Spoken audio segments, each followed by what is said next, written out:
जी बिल्कुल, इस वक्त हम मौजूद हैं bureau office मक्स News Dera Ghazi Khan में, जहां पर आज हमारे सराकिस्तान की जानी मानी हस्ती ने आज शिरकत की है और बाकायदा मक्स न्यूज़ का इफ्तिताह भी किया है ऑफिस का। आइए हम जानते हैं इस हवाले से उनका क्या कहना है, क्योंकि पिछले कुछ दिनों से ये सूबा जो अलग हो रहा है, सूबा सराकिस्तान, तो मुल्तान को सूबा बनाने के लिए भी, मरकज़ बनाने के लिए पुरज़ोर कोशिश भी कर रहे हैं, और उसके हवाले से भी जानते हैं। जी जी, अपना शुक्रिया मक्स न्यूज़, आपने इंतहाई अहम इशू पे बात करने का मौका फ़राहम किया। और सबसे पहले मैं मुबारकबाद देता हूँ मक्स न्यूज़ की डीजी खां में ऑफ़िस ब्यूरो ऑफ़िस ओपनिंग पे आपकी पूरी टीम को। अल्लाह ताला आपको कामयाब करे, इस वसेब की खिदमत में आपका अहम किरदार साबित हो सके जिस तरह आपका जज्बा है। साथ ही मैं बताना चाहूँगा कि ये तहरीक जो कि 30 साल पहले हमारे बुज़ुर्गों ने शुरू की थी, इसने बहुत सारे अरूज व ज़वाल देखे। फिर एक वक्त आया कि ये हमारा बिल सेनेट में मंजूर हुआ। उसके बाद चलते चलते कुछ इस तरह के जब आवाम इस इशू को लेके सड़कों पे आई, लॉन्ग मार्च हुए, रैलियां हुई, तो फिर यहाँ के सियासतदानों ने सोचा कि हम इस इशू को कैश करा के, इस इशू का नारा उठा के इस वसेब में अपनी ढाक बिठा सकते हैं। तो सूबा महाज के नाम से एक इलेक्शन से पहले एक महाज खड़ा किया गया, जिसने हमारे साथ डायलॉग किए बिहाफ ऑफ शाह महमूद कुरैशी, राना कासिम नून, कि आप हमें इस वसेब पूरे में सपोर्ट करें, वोट दिलवाएं, हमारी हिमायत का ऐलान करें। हम इंशाल्लाह आपसे वादा करते हैं कि 100 दिन में आपको सूबे का क़याम करके देंगे। ये जो पिछली हुकूमतें थीं, इन्होंने आपसे धोखा किया है, ये आपके साथ मुखलिस नहीं थी, ये इस वसेब के साथ मुखलिस नहीं थी, लेकिन हम इस धरती के बेटे हैं, फ़र्जंद हैं, हम वसेब ज़ादे होने का हक़ अदा करेंगे और सबसे पहले तरजीहन सूबे का क़याम करेंगे। तो हम वसेब के लोग बहुत जल्दी एतमाद कर जाते हैं, बहुत जल्दी किसी की मीठी बातों में आ जाते हैं। ये हमारे वसेब की सादगी कहें या मोहब्बत कहें कि उन्होंने जल्द इन चीज़ों पे एतमाद किया। लेकिन आज 600 दिन गुज़रने के बाद भी अब जब प्रेशर थोड़ा सा डेवलप हुआ है, तो वज़ीर आला साहब सेक्रेटरीट का ऐलान कर रहे हैं, लेकिन वो भी आधा तितर आधा बटेर किया गया है। आधा सेक्रेटरीट जो है बहावलपुर में रख दिया है। बेशक बहावलपुर भी हमारे वजूद का हिस्सा है, लेकिन जब डीजी खां के कुछ लोग जाएंगे, वो पहले मुल्तान में जाके अपने मुतलका महकमे ढूंढें, फिर बहावलपुर में जाएं, फिर पता चले जी उनका बंदा आज वहाँ नहीं है, यहाँ पे है। और इस तरह हमेशा से आप देख लें कि मरकज़ एक जगह पे रहा है। जितने मुल्क के चारों सूबे हैं, पंजाब है, सिंध है, बलूचिस्तान है, सब का मरकज़ एक ही जगह पे है।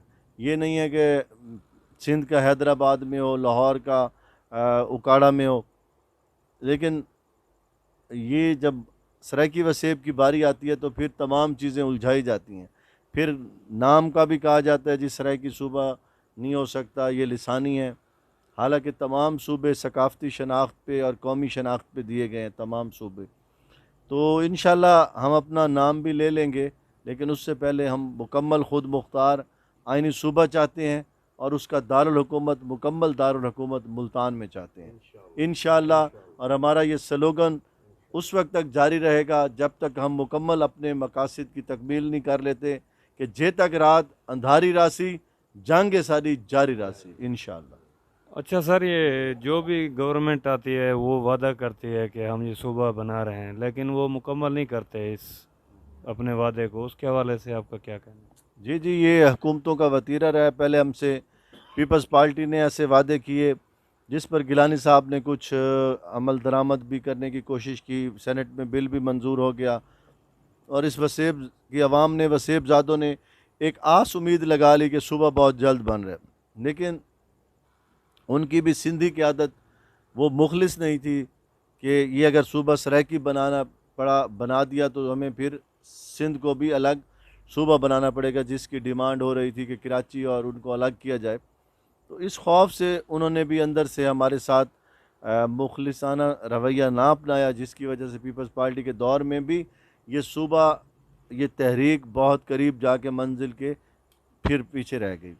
उसके बाद मुस्लिम लीग नून का दौर था, वो तो सिरे से मुखालिफ हैं, जो लाहौर की जमात, रायवेंड की जमात कहलाती है, उनके तो बिल्कुल मंशूर के किसी हिस्से में कोने में भी नहीं कि सूबा बने।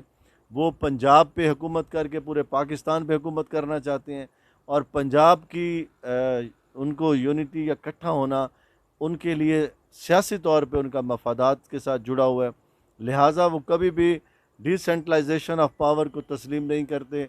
वो तमाम वसाइल को सेंट्रलाइज करके अपने पास रखना चाहते हैं, जो आवाम के लिए बड़ा समझे कि एक मुश्किल है कि वो लाहौर जाएं अपने मसाइल के लिए। फ़ंड्स में, नौकरियों में हिस्सा नहीं मिलता। हमारे नौजवान टीसीएस करके, सीएसएस करके, अपनी डिग्रियां उठा के अच्छे नंबरों के साथ जब लाहौर टेस्ट देने जाते हैं तो उनको रिजेक्ट कर दिया जाता है, और वहीं अपने बच्चों को, अपने मिलने वालों को सेलेक्ट किया जाता है। तो ये एहसास महरूमी इस वसेब में शदीद तर होता जा रहा है। इस एहसास महरूमी के ख़ात्मे को सिर्फ़ एक चीज़ कम कर सकती है या ख़त्म कर सकती है, वो है हमारा अलहदा सूबा, जिसके तहत एनएफसी के तहत हमारा अलग बजट हो, हमारा अलग नौकरियों में कोटा हो, और इंशाअल्लाह ये जल्द होगा। चाहे अब सियासी जमातें हमें लॉलीपॉप देने की मज़ीद कोशिश करें, लेकिन अब आवाम बाशऊर हो चुके हैं। अब हम देख रहे हैं कि डीजी खां में भी दोस्तों के पास इस चीज़ का बहुत इदराक और शऊर आ चुका है, मुजफ्फरगढ़ में भी आ चुका है, लिया बखर, डीजी, और जितने इलाके हैं राजनपुर तक, अभी हमने राजनपुर भी जाना है, वहाँ भी दोस्त इंतज़ार में हैं। तो ये सब इलाके पूरे वसेब के अब एक ही बात कह रहे हैं कि हम खुद मुख्तार अपना आइनी सूबा भी लेंगे, और उसका मरकज़ इंशाअल्लाह मुल्तान होगा। अच्छा सर, ये बाकी पार्टियां भी हैं, तो आपकी पार्टी भी है, आपकी पार्टी का कोई अलग मंशूर कोई ऐसा हो जो आप आवाम को बताना चाहें? जी बिल्कुल। सराकिस्तान डेमोक्रेटिक पार्टी का वजूद बानी सराकिस्तान ताज लंगा साहब की वफ़ात के बाद, जो उन्होंने इस बंदा ना चीज़ को ज़िम्मेदारी दी थी वफ़ात से पहले बतौर फ़र्जंद सराकिस्तान अनाउंस करके, उसको निभाते हुए हमने ये कदम उठाया, क्योंकि बहुत सारे जो ऐसे कुछ लोग थे पुरानी सराय की पार्टी में, जो अपनी ही ज़ात के खोल से बाहर नहीं आना चाहते थे, और किसी भी आने वाले को तस्लीम भी नहीं करना चाहते थे। तो इसलिए फिर एक कंसेंसस के साथ पूरे वसेब में कंसेंसस करने के बाद एक लिबरल नाम तलाश किया गया सराइकी से, क्योंकि तअस्सुर जाता था कि सिर्फ सराइकियों की जमात। सराइकिस्तान का नाम एक ख़ित्ते का नाम है जिसमें सब उर्दू, पंजाबी, सराइकी सब हैं। तो तमाम लोगों को नुमाइंदगी देने के लिए इस कॉज़ को, जैसे एमक्यूएम ने महाजर मूवमेंट से मुत्तहिदा मूवमेंट किया, हमने इसको सराइकी से सराइकिस्तान डेमोक्रेटिक पार्टी का नाम दिया, एक लिबरल नाम दिया डेमोक्रेटिक, जैसे आपके जानते हैं, और बेहद पजीराई मिली। तमाम कौमों और ज़बानें बोलने वाले इस पार्टी का हिस्सा बन चुके हैं बड़ी तादाद में, अब भी साथ हैं और इंशाअल्लाह आइंदा भी साथ रहेंगे। ये सबसे जो मुनफरिद चीज़ ये थी कि एसडीपी सराइकिस्तान डेमोक्रेटिक पार्टी ने कहा नहीं, सिर्फ सराइकी नहीं, सराइकी वसेब का हर बंदा, चाहे वो उर्दू है हमारा भाई है, चाहे वो पंजाबी है, वो सब वसेबज़ादे हैं जो आके इस जगह, इस खित्ते में बस गए, अपने बुज़ुर्गों को इस मट्टी में दफन कर दिया। No they are son of soil, कोई अब मुहाजिर नहीं है, वो सब इस धरती के हिस्से हैं, वो धरती के बेटे हैं, फ़र्जंद ज़मीन है, फ़र्जंद वसेब हैं। तो इस चीज़ ने एसडीपी को बहुत तक़वियत दी, और आज आप देखेंगे एक जमे गफ़ीर हज़ारों नहीं लाखों लोग एसडीपी का हिस्सा बन चुके हैं, और दिन ब दिन, रोज़ बरोज़ बढ़ रहे हैं अल्हम्दुलिल्लाह। अच्छा सर, जैसे ये अभी जुल्म हो रहा है या जैसे लोगों के साथ कुछ गलत होता है, तो अगर वो आप तक आ जाते हैं अपनी हेल्प के लिए, तो उनके लिए आप क्या हेल्प कर सकते हैं? यानी कुछ इस तरह आवाम को क्या पैगाम देना चाहते हैं? जी जी बिल्कुल। जब हम सूबे के एक इज्तमाही अवामी मफाद के लिए काम कर रहे हैं, तो ज़ाहिर है इनफरादी तौर पे भी हम उसको इग्नोर नहीं कर सकते। ऐसे बहुत सारे केसेस आते हैं।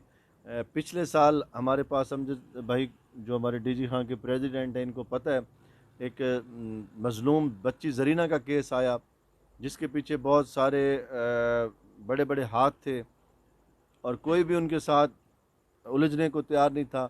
उस बच्ची को गायब कर दिया गया था इतने महीनों से, और माँ बाप बेचारे रोते रहे कि हमें आप मुर्दा या ज़िंदा बच्ची दे दो, लेकिन वो जागीरदार थे जिनके पास वो मुलाजमत करती थी, तो उन्होंने उल्टा उनको पुलिस पे केस करवा के उठवाया, मरवाया। उस जुल्म के ख़िलाफ़ हम खड़े हुए, और हम मीडिया के दोस्तों की ताकत और अपनी अवामी ताकत के साथ हमने उनके गिरबान में डाला, हाथ डाला, तमाम बंदों को हमने रिलीफ दिलवाया और तमाम जितना हम कर सकते थे उनको इंसाफ दिलवाया, और पुलिस वालों से, बड़े बड़े अफसर से माफ़ी मंगवाई, और जितना हमसे मुमकिन था हमने मदावा किया।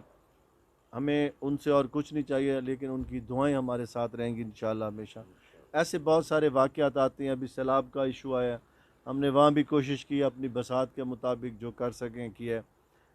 तो इंशाल्लाह माना कि हाँ, कोरोना का इशू जैसे बता रहे हैं अमजद साकिब साहब, तो बस कोशिश करते हैं हम, बहुत कुछ नहीं तो कुछ अपनी बसात के मुताबिक ज़रूर करते हैं। बकौल शायर के माना कि इस जहाँ को गुलशन न कर सके, कांटे तो कुछ हटा दिए गुजरे जिधर से हम, और हमारा शेवा है कि अंधेरों में जलाते हैं चिराग, उनकी साजिश है कि दुनिया में यूं ही रात रहे। बहुत शुक्रिया। ये नाज़रीन, जैसा कि आपने सुना, ये हैं फराज नून साहब, जो कि डेमोक्रेट सराकी के चेयरमैन हैं। आज इन्होंने अपना इंटरव्यू भी दिया और आवाम को पूरी पार्टी के बारे में भी बताया, और इनके दिल में हमेशा खिदमत खल का जज्बा है, जो कि जिसका इजहार उन्होंने आज हमारे स्टूडियो में किया। और इंशाल्लाह किसी को भी अगर कोई तकलीफ़ हो तो वो इनसे रब्ता कर सकते हैं, इनकी पार्टी से। तो इंशाल्लाह इनके हमेशा इनका दिल हर आवाम के लिए खुले हैं। नाज़रीन, आज हमारे साथ मियाँ इरफान हैदर साहब मौजूद हैं, ये भी पार्टी के अहम रुकन हैं। आइए हम इनसे जानते हैं, आज हमारे ऑफिस का इफ्तिताह भी हुआ है, इस बारे में उनका क्या कहना है। जी, अस्सलाम वालेकुम जी। मैं सबसे पहले तो आपको मुबारकबाद पेश करता हूँ मक्स न्यूज़ के ऑफ़िस खोलने पे, और आपकी पूरी टीम और आपके साथ नेक तमन्नाएं हैं हमारी कि अल्लाह ताला आपको इस अहम काम में। देखें जी, आज के दौर में सोशल मीडिया सबसे बड़ा आपके पास एक सोशल मीडिया के ज़रिए आप कुछ भी अपना इशू जो है उसको हाईलाइट कर सकते हैं। लोगों की दाद रसी है। आप अभी देख लें कि आपके सोशल मीडिया का रुझान तकरीबन जो लोग मोबाइल इस्तेमाल कर रहे हैं तो 90% तो वो सोशल मीडिया ही के ज़रिए ही वो ख़बरें सुनते हैं। तो इंशाल्लाह उम्मीद करते हैं कि आप इस चैनल के लिए अच्छा काम करेंगे, लोगों की फ़लाह के लिए इसको इस्तेमाल करेंगे। उसके साथ साथ हमारा जो यहाँ का एक लोकल इशू है, सराइकी सूबा, तो जो कि एक मतलब कि हमारी जिसमें नस्लों की बका है, उसके लिए भी आप मेहनत करेंगे, उस इशू को आप हाईलाइट करेंगे। उसके लिए हमें आपके ताउन की ज़रूरत होगी, और हम उम्मीद करते हैं कि आप हमें उसमें अपने साथ शामिल रखेंगे। कैमरामैन अदिल मलिक के साथ Zulfiqar Baloch, bureau chief, Max News, Dera Ghazi Khan.